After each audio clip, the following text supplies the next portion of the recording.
Senhor presidente, senhoras e senhores congressistas, eu, na verdade, gostaria até que nós tivéssemos um quórum maior para falar a respeito desse assunto que é tão importante, que é a questão da nossa política fiscal.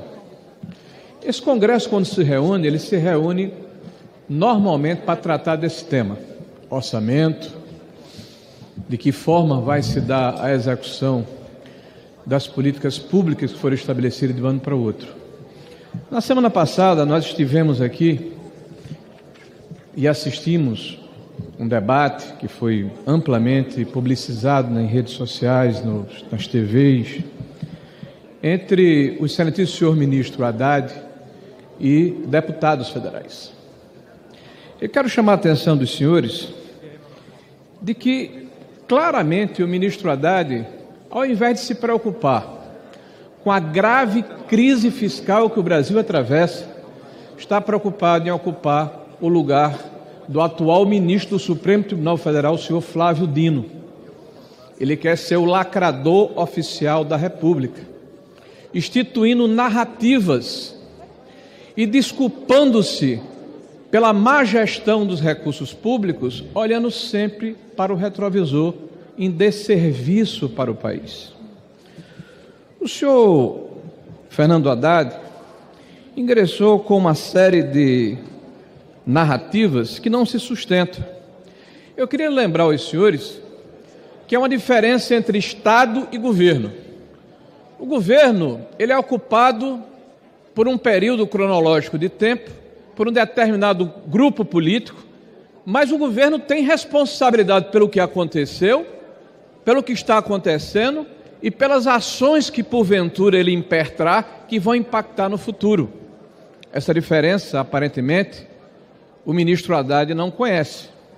Se não, vejamos a questão dos precatórios, que o ministro afirma que é uma herança do governo anterior.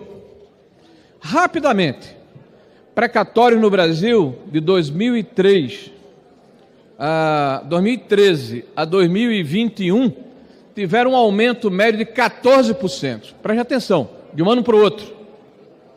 Em 2022, olha que coincidência, ano de eleição, ano em que terminamos o Covid, retomada econômica, desastre do ponto de vista sanitário no mundo inteiro, medidas excepcionais tomadas no ano anterior.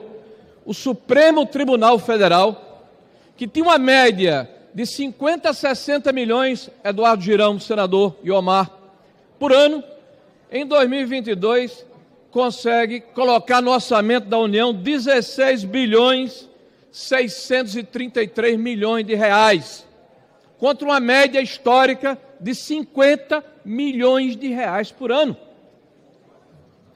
Isso significou um aumento de 21 para 22 de 62%. O que é que o governo na época fez? Buscou o Congresso Nacional, buscou o Tribunal de Contas da União, fez as tratativas e passou um projeto de emenda à Constituição que permitiu que se estabelecesse um teto de em torno de 60 e poucos bilhões de reais, e o que passasse disso fosse diferido ao longo do tempo até 2027. Muito bem.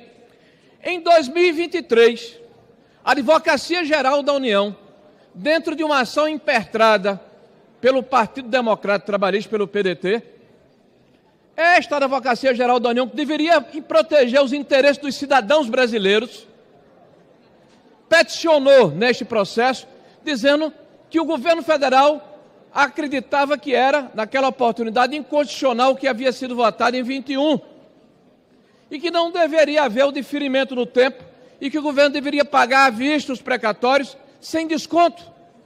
E o que é que aconteceu, senhor presidente?